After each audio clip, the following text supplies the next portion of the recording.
Good morning, everybody. Good to see you all. Hope you're all having a great weekend. I'm Willis, if you don't know who I am, and welcome. Glad you're here today. So this morning is going to be just a quick rundown of a few things. The first thing is I want to talk about the Church Center app. Most of you probably heard a lot about this already, but you'll be able to find the lyrics for all the songs today. Sorry, mic position right. So you'll be able to find that there, and also there's options there to be able to give back through that app. And there's also the lyrics that you go back to. That there's a sheet on the table. If you haven't got one of those, you can go get one of those too, so you can follow along with the songs today. That's really about it today, so it's just kind of a short little welcome, but glad that you're here. And I'm just going to jump right into today's first word, which is out of Psalm 145, verses 1 through 3. And this says, a psalm of praise of David. I will exalt you, my God, the King. I will praise your name forever and ever. Every day I will praise you and extol your name forever and ever. Great is the Lord and most worthy of praise. His greatness no one can fathom. Amen. Let's go through time of worshiping through music. If you're able, why don't we stand up as we just praise our God through music right now.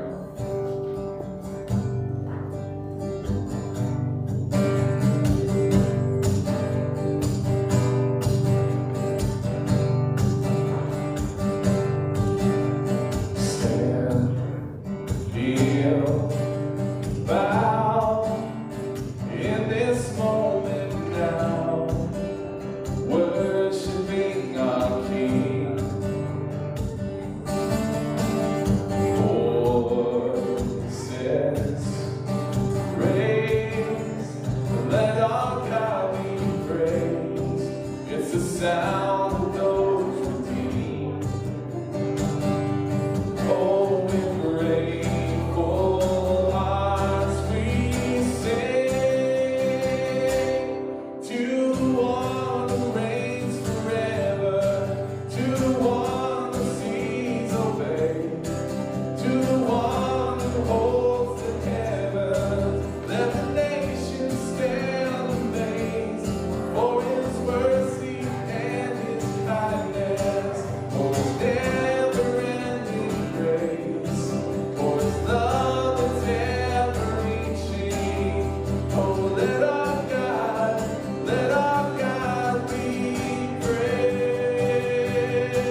all my heart, with all my soul, with all my strength, I will love you, Lord. I will love, and I will love my neighbor as myself. And I will love my neighbor as myself. Oh, and I will love my neighbor as myself. I will love my neighbor as myself.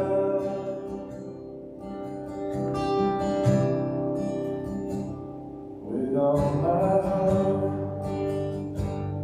with all my soul, with all my strength, I will love you, Lord. With all my heart, with all my soul, with all my strength, I will love you, Lord. I will love you, Lord. And God, we thank you that you are God. We come before you to lift our heart, our soul, all of our strength to worship you and to love you. And we thank you that we can come here together today as a family, as a community, as we're learning more about what it means to be more like you and to love the world, to love our neighbor as ourselves, and that's what you called us to do. And we thank you that we can do that together as we come here today to worship you through song, worship you through the words we read in the Bible, the words that you're going to give Alice today as she gives the talk. Let it all just be for your glory and for your praise. And we thank you. We pray this in your name. Amen. You can have a seat.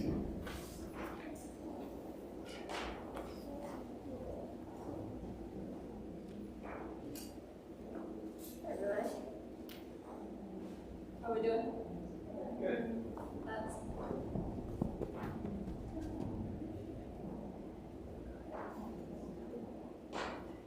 So normally Rebecca prepares a little mini kids talk, and I didn't think about doing that, so I don't have one. But there is a kids community. Yeah, do you want to go downstairs with them? You can hang out there. It's my little therapy. Okay.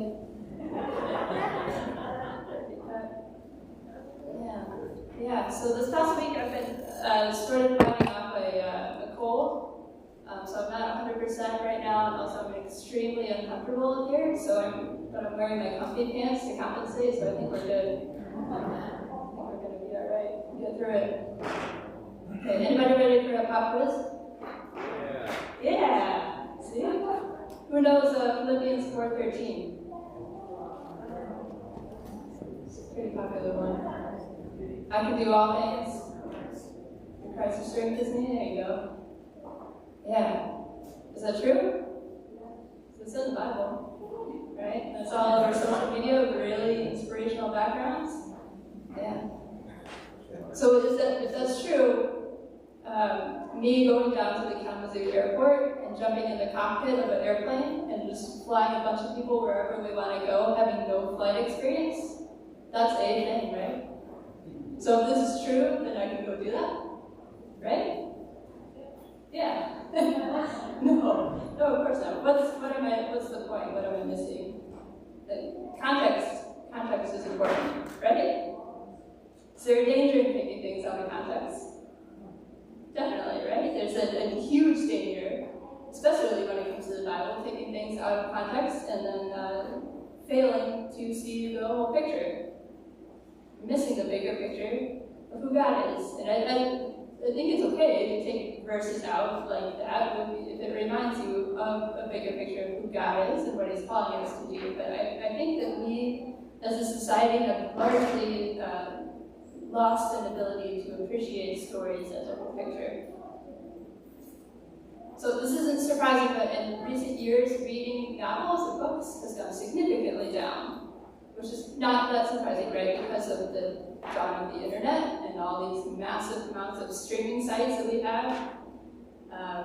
And internet streaming sites is not the whole problem, but I do think there's a correlation there between a downward slope of reading stories and really taking the time to invest in a story, and us lacking an ability to share a whole story with each other. We've gotten really used to instant information, getting the exact answer that we want, whenever we want it. Yeah, so the home that I grew up in, we had a full set of encyclopedias. Anybody else? Yeah? Yeah. Probably people younger than me have missed out on this, which is fine. But encyclopedias, it was basically Google before Google was a thing, right? It was just all the information you could ever think of was in these books. And it took up a massive amount on our bookshelf. And whenever you had a question, one of us kids would go figure out which book might have that answer, and we'd sit down and read through it, and somehow it was fun. Now it doesn't sound that fun, but it was fun. So fast forward to now, at my house, which is probably way too overrun by smart technology, but we have, anybody else have one of those little Google Home things? Well, we have too many of them, to the point where pretty much anywhere in our house, there's always one with an earshot, which is super helpful, but I don't necessarily endorse it. But we've gotten really used to having the instant information right to the point whenever we want it. And it really accommodates us when we don't have enough time, right? Which is all the time, right? And I'm really guilty of this too, but there's a huge struggle to maintain attention. We're really used to Netflix and all these streaming sites that have these cute little stories for us, and it concludes really quickly, and it's really satisfying. It's literally addictive, right? And it feeds a craving. I also mentioned reality TV, which is still a thing, which is sort of mind-blowing to me. I really thought that would have died out by now, but it's a pretty, it's a big thing. And I think that all contributes to a lack of understanding of what reality should look like, and what it means to slow down and really engage in the whole storytelling. I think there's a problem with that. What happens when storytelling with each other gets largely replaced by social media posts? I think it creates, for one, it creates a misconception of what's going on with others. Right? I'm not going to throw this out there, but I'll admit that I have had a lot of points in my life where I wondered how everybody else seems to have it so together based on their posts, which is a total lie, right? Because none of us have it all together. But social media is largely a snapshot of these glorified versions of the best parts of people's lives. Right? There's beautiful pictures from trips, and really fancy-looking food, and the kids well-behaved, which is not always the case with my kids. The lighting's perfect, and all the filters, just so many filters. It's not the whole picture, right? And a couple of disclaimers on that. One, I don't think that social media is really the medium for much more than that. Two, I love seeing all your pictures that you post now. But I think there's a danger in only seeing those good things about people's lives from a distance on a screen that can be really toxic if you're not mindful of it. And two, I think it creates a misconception of what's going on with ourselves. When all you see is what's going right in other people's lives, I think it makes it all the more difficult to know what to do with your own hurt and struggles. There are a lot of moments, hurtful moments, that we've kind of decided largely as a culture that those are not what you share. Was Jesus perfect? Not a trick question, but he was, right? Yeah, he's really the only example that we have of what perfection looks like was Jesus. And yet, he faced all these times that we would consider not Instagrammable moments. Right? He faced temptation. He didn't give in, but he faced it. He grieved. He felt hungry. He felt betrayed. He felt loneliness. loneliness on the cross, of all places, pretty horrific. And I think somehow those things look more holy on Jesus. We don't tend to think of those things in ourselves as being holy. Anyone remember? Here's another pop quiz. This is mostly me engaging because I'm uncomfortable up here again, right? So it just kind of catered to me a little bit. Anybody remember the first consequence of the fall in Genesis? It's a little more hard. Yes, nailed it. Yeah, we know that they were naked and they felt no shame. They took a bite of the apple and then suddenly they're aware of their nakedness. And are they cool with it? No, right? They make clothes for themselves and they hide themselves. And it's not about sex, and it's not about body dysmorphia, nor any other bodies to compare themselves to. Right? So what's it about? It's about vulnerability. Right? Isn't that kind of crazy? I'm a human behavior nerd, so it doesn't take much to get me excited, but I just thought that was fascinating. The first sign of brokenness in the world that we read about is an inability to tolerate your own vulnerability. And if you notice, it's not that they called each other out on it. They couldn't stand it themselves. And so it's something we still struggle with. Yeah, totally, right? That's why I'm so uncomfortable up here. Why I'm gonna live in a hole for a weekend with this. It can be really agonizing, and I think that there's vulnerability hangover. Anybody heard that? I think that's a real thing. Which I was debating kind of putting that in, but I feel like I could make a whole separate talk about that. So if that's something you struggle with, we should really chat because I have a lot of thoughts on that. But so there's a challenge there, right? You can push yourself off and you can isolate from others, or you can push through it and trust that God has something bigger in mind. If we can be vulnerable with each other and share with each other, especially with the messy parts of our story. Now there's a risk in being vulnerable with each other, and that is facing possible rejection and judgment, right? I've been there. It's deeply painful, so I don't mean to undermine that, but I do think that the biggest barrier is probably admitting our own discomfort.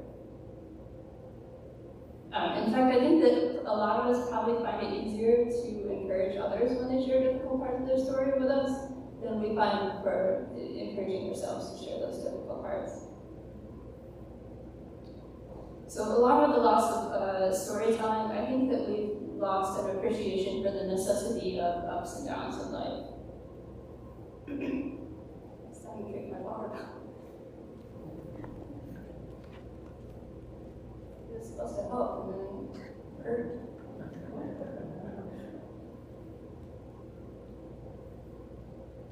So in general, reading has gone down. I think it's safe to assume that reading and engaging in the Bible specifically has gone down.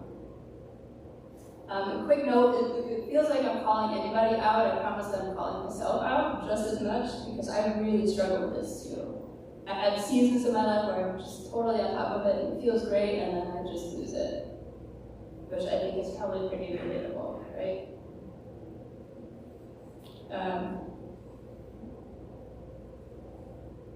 But it is important. The Bible is a historical text, right? But beyond that, it's a living story. It's God's story and it's our story.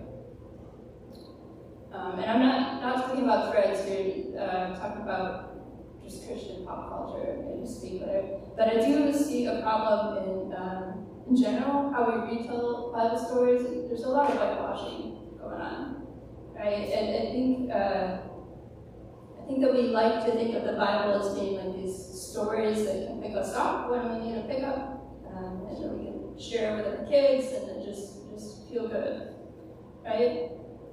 I've always thought it was really weird that the story of Noah's Ark is largely a kid's story, because it's a pretty horrific story, right? Why isn't it that when we read that story that we don't grieve for like a massive loss? And just the sheer brokenness that became of humanity, that was God's action. But instead we think about how cute a bunch of animals would look on a boat.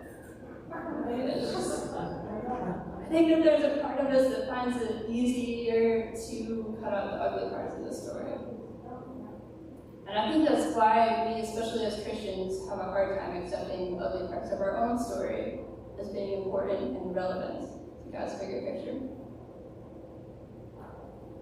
So if you're maybe not quite so familiar with the Bible, and maybe under the impression that these stories, here I'm pointing to my Bible, you can't see what I'm pointing to, are impactful because these people had it all together, then it's really worth understanding the sheer amount of brokenness coming out of them and from them.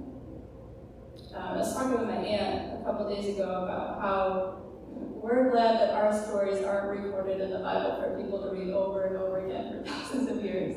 Because, I haven't murdered people like a lot of people in the Bible, but I have messed up a lot and continue to do so.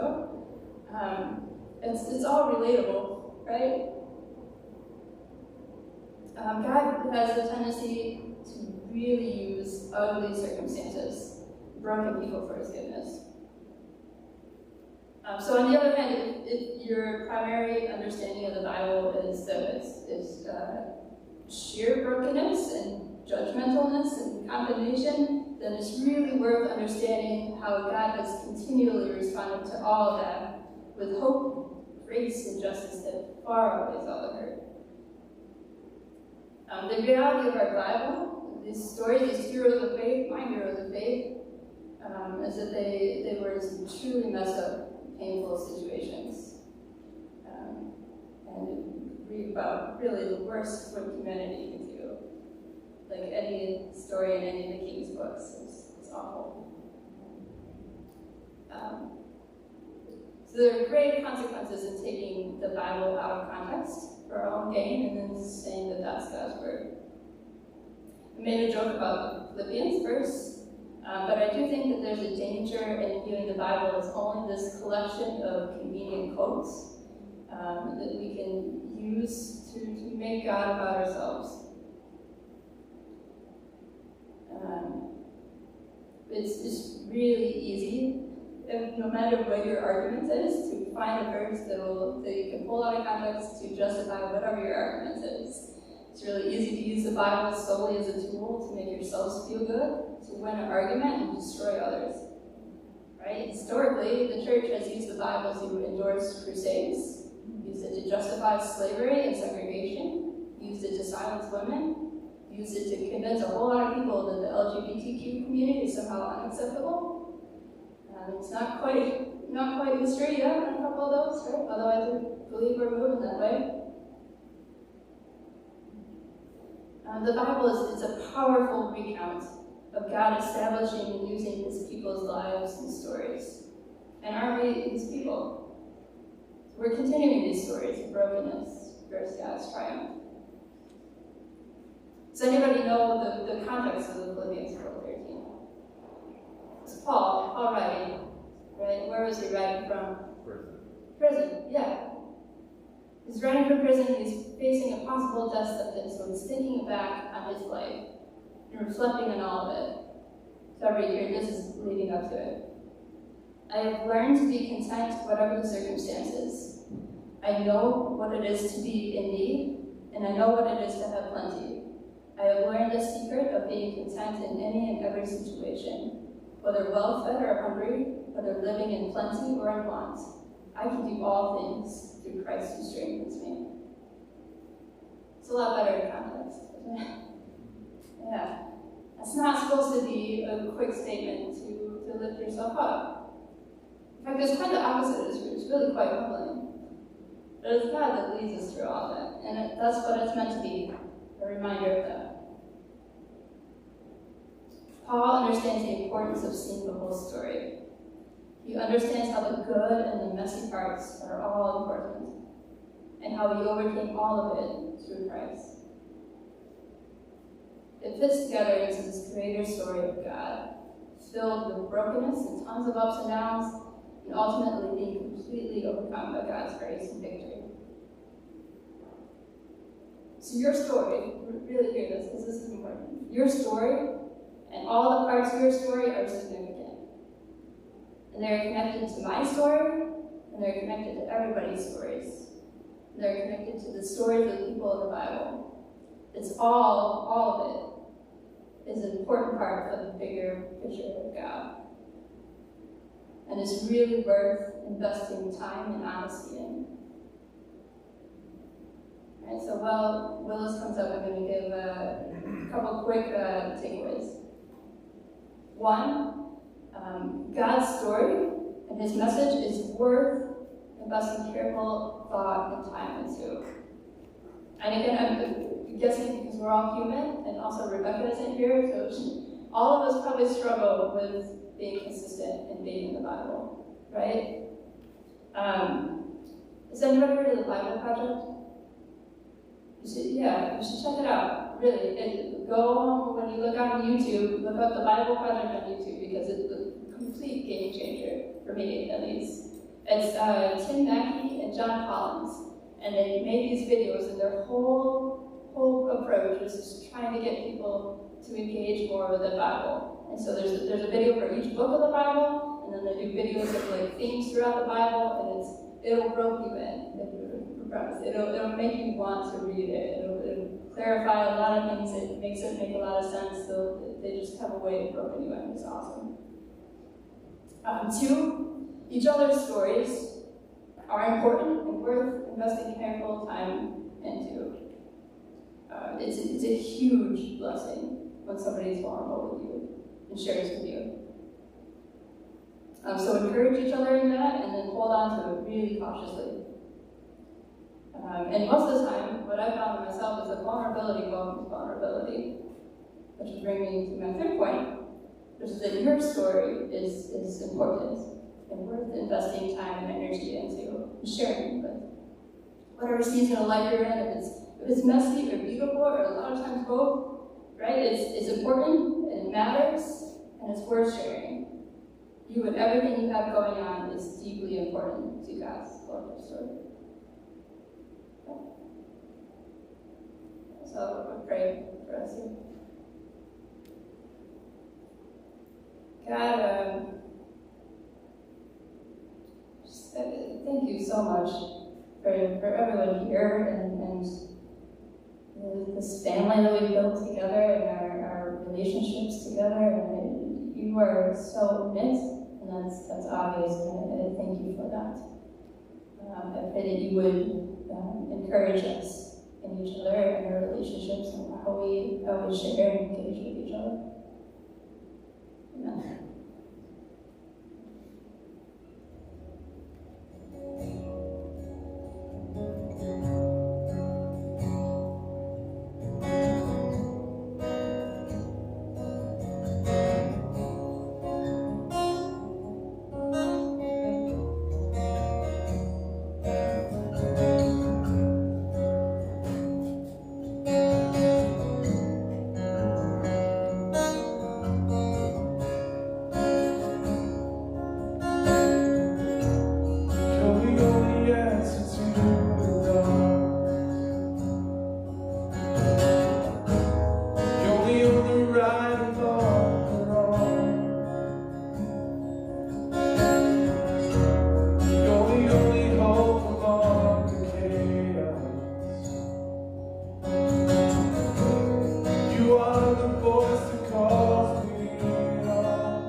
know that the word will never fail. I know that in every situation you speak the power to prevail. Louder than every lie, my sword in every fight, the truth will chase away tonight.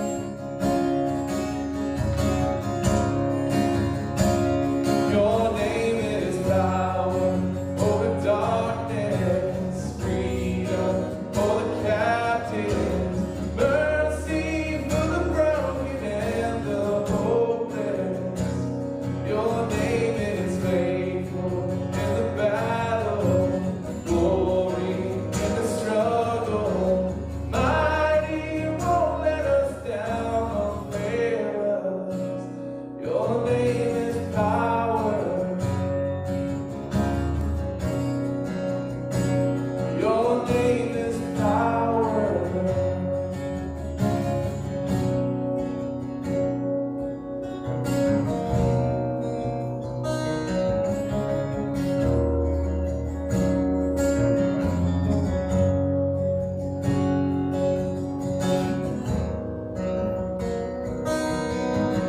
When you speak, you scatter darkness, light arises in heaven open.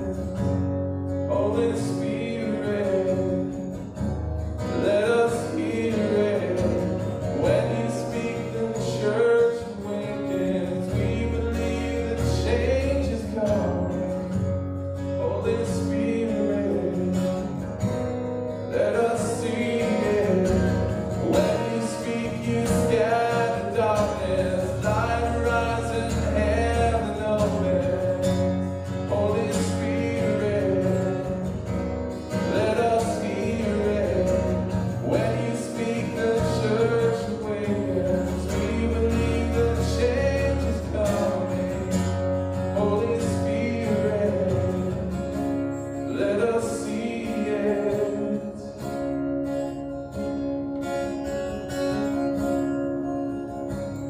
Your name is power over darkness, freedom for the captives, mercy for the broken and the hopeless. Your name is faithful in the battle, glory in the struggle. Mighty, won't let us down or fail us. Your name is power over darkness, freedom for the captives, mercy for the broken and the hopeless. Your name is faithful in the battle, glory in the struggle. Mighty, won't let us down or fail us. Your name is power. Your name is power. Oh, your name is power. Your name is power.